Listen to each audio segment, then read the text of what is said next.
The Lost Castle.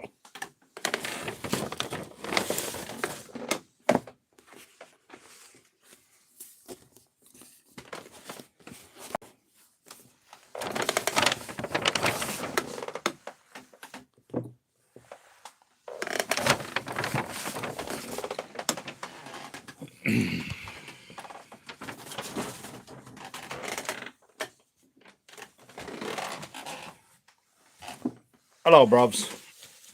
We're back with more new book arrivals. I believe this is number 266, 56, 66, don't matter, because I went back and I was looking at some of the past ones and I noticed that I repeated a few, so who knows which one it is, honestly.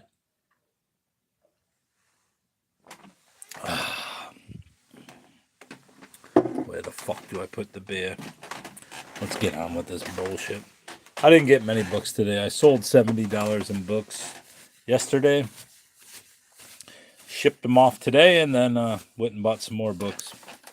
I think this was $8 worth, so that 70 will go a long way towards many books. Many books, bruv. Suicide in Guyana by M.E. Nair. The last, at last, the rest of the story. The shocking story behind the bizarre Jim Jones death cult. Complete photo coverage. Complete. Every photo that's ever existed is in this. Whoa, whoa. Oh, were they all naked? Fucking serious? That's 6, they aren't naked.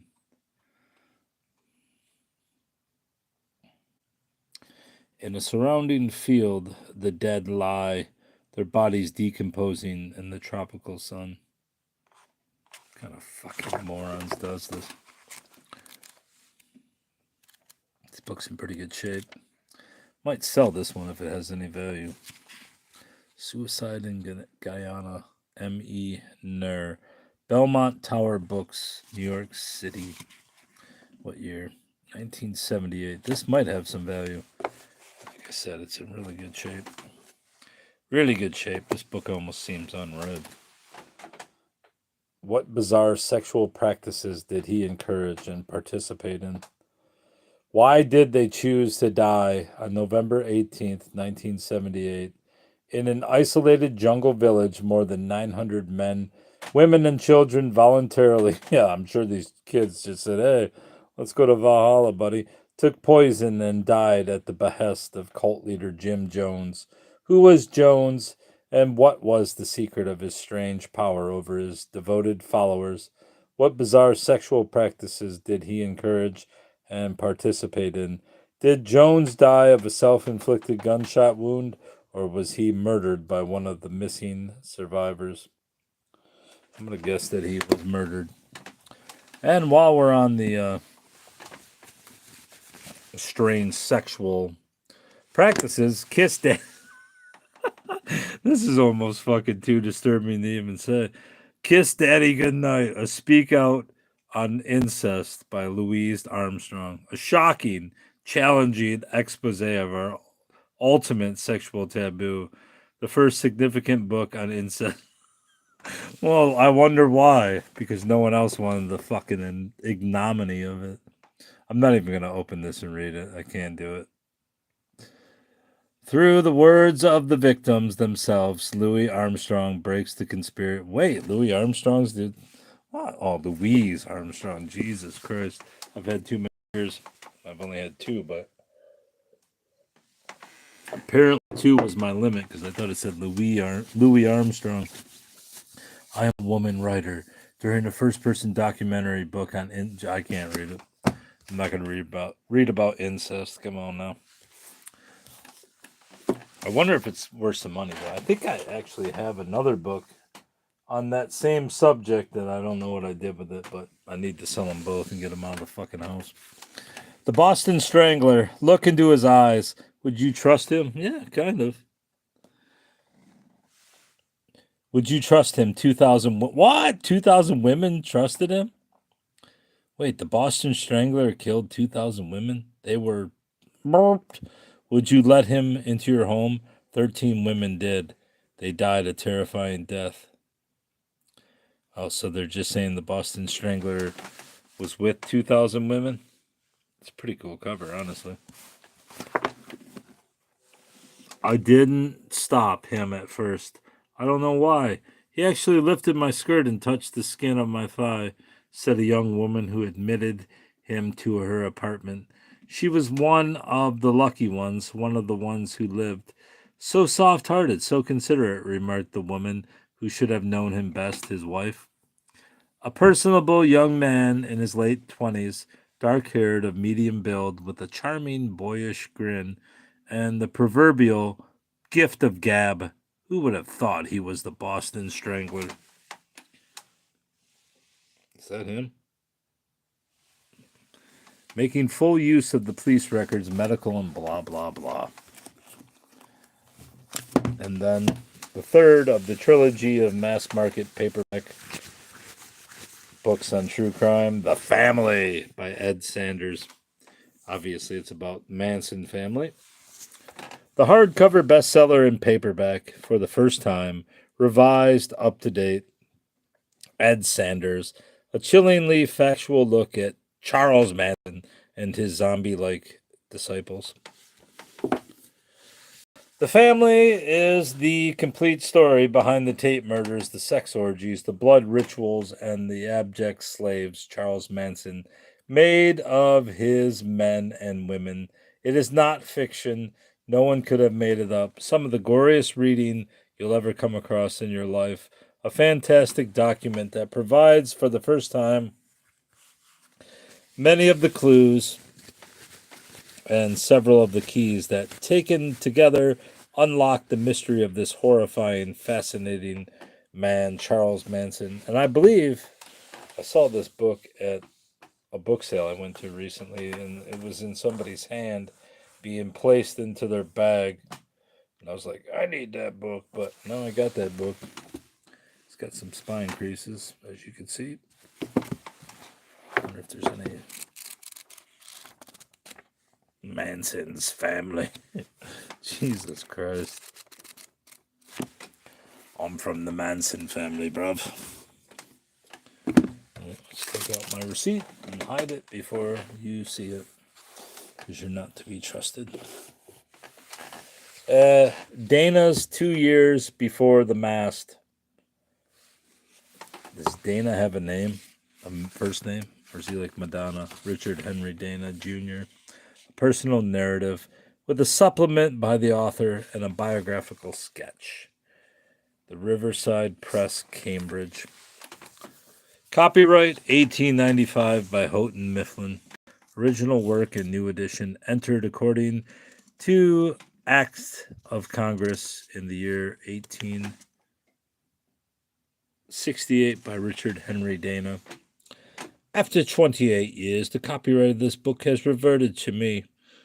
In presenting the first author's edition to the public, I have been encouraged to add an account of a visit to the old scenes made 24 years after, together with notices of the subsequent story and fate of the vessels and of some of the persons with whom the reader is made acquainted.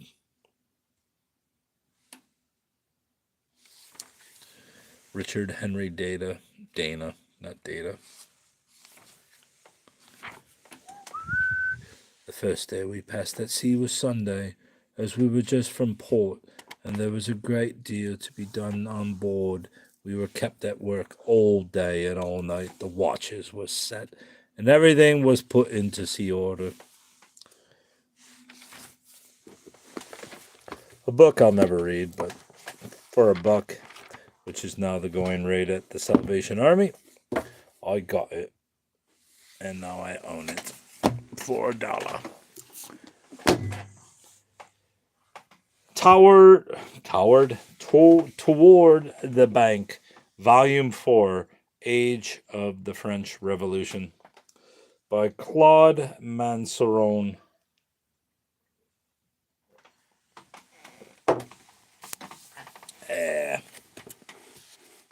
I looked these volumes up on eBay today, and it looks like none have ever sold.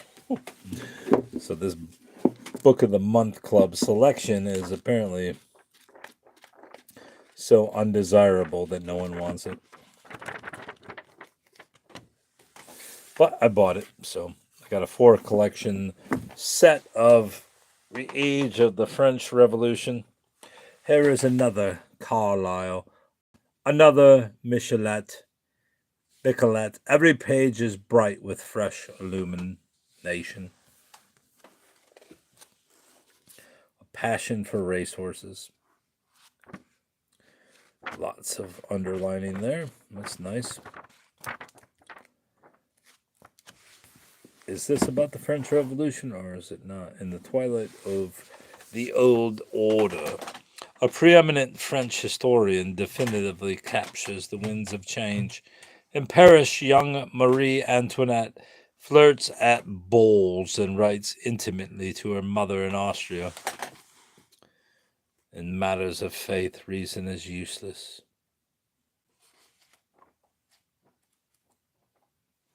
What are these, just fucking letters? Looks like it.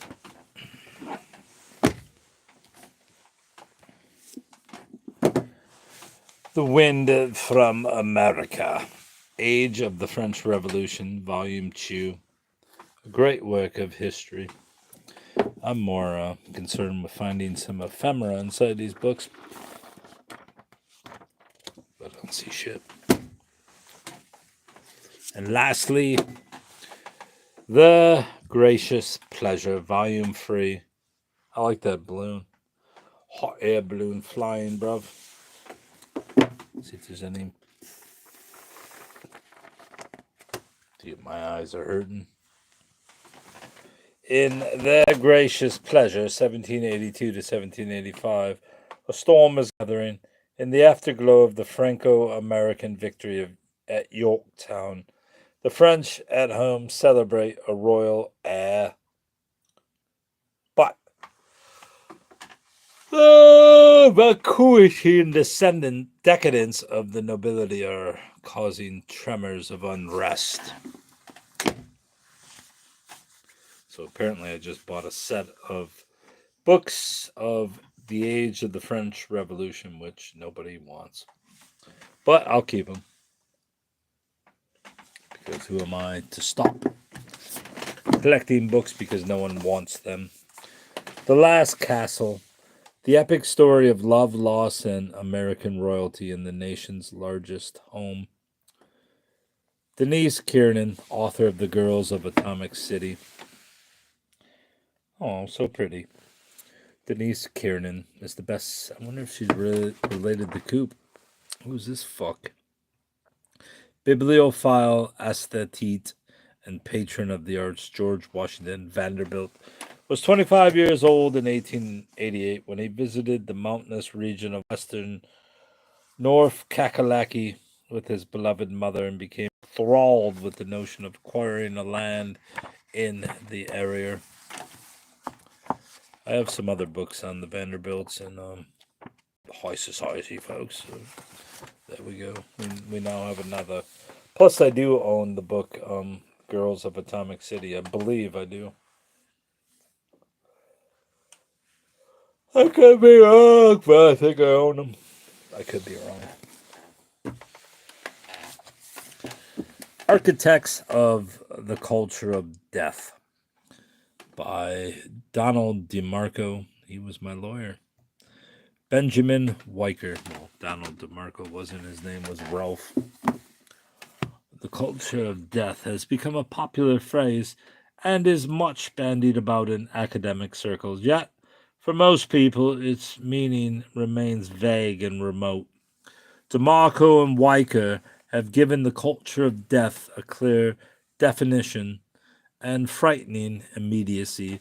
They have exposed its roots by introducing its architects in a scholarly yet reader-friendly delineation of all the mindsets of 23 influential thinkers such as Ayn Rand, Charles Darwin, Karl Marx, Jean-Paul Sartre, Jack Kevorkian, what? Simone de Beauvoir, or however you say her name, Beauvoir, Alfred Kinsey, Margaret Sanger, Jack Kevorkian, and Peter Singer. They have made clear and palpable the aberrant thought and malevolent intentions that have gone into shaping the culture of death. Actually, kind of interested in reading about Jack Kevorkian since he's from this area. I think I will read that section on Kevorkian. It gives me something to look forward to, bro. Lastly, two of a kind, the Hillside Stranglers. Wait, there was two of them? How many Hillside Stranglers were there? In Two of a Kind, Darcy O'Brien has brought to a series of terrible and senseless murders the eye and air of a highly gifted and resourceful writer, but he has brought something more, a moral imagination which gives him access to the unimaginable. Modern art has shown us that some monsters are, after all, human.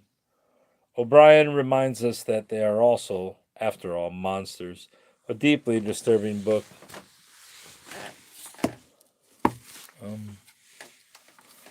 The Hillside Strangler. See, this says the Hillside Stranglers.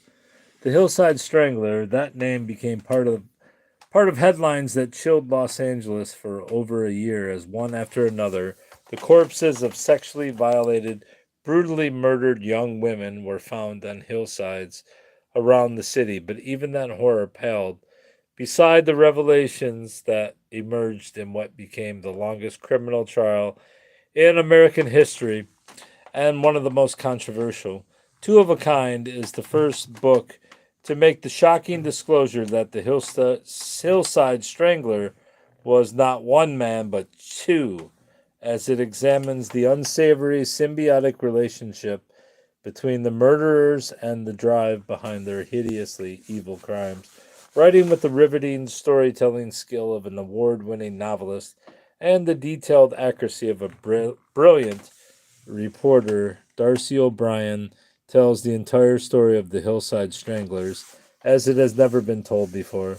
He begins with the Stranglers themselves, physically magnetic super stuff. Angelo Buono. I want to see this fucking guy. The super stud. There's got to be a picture, at least one picture in this book. Come on now. I want to see this guy who's called Super Stud. I guess he's not in there.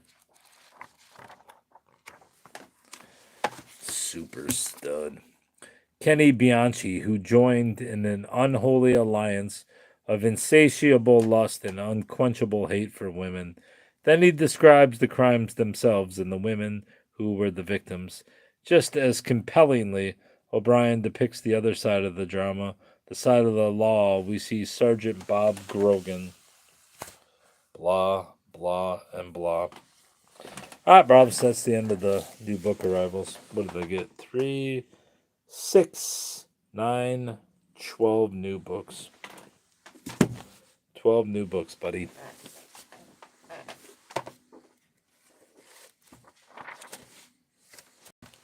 That's all, bruv. Goodbye.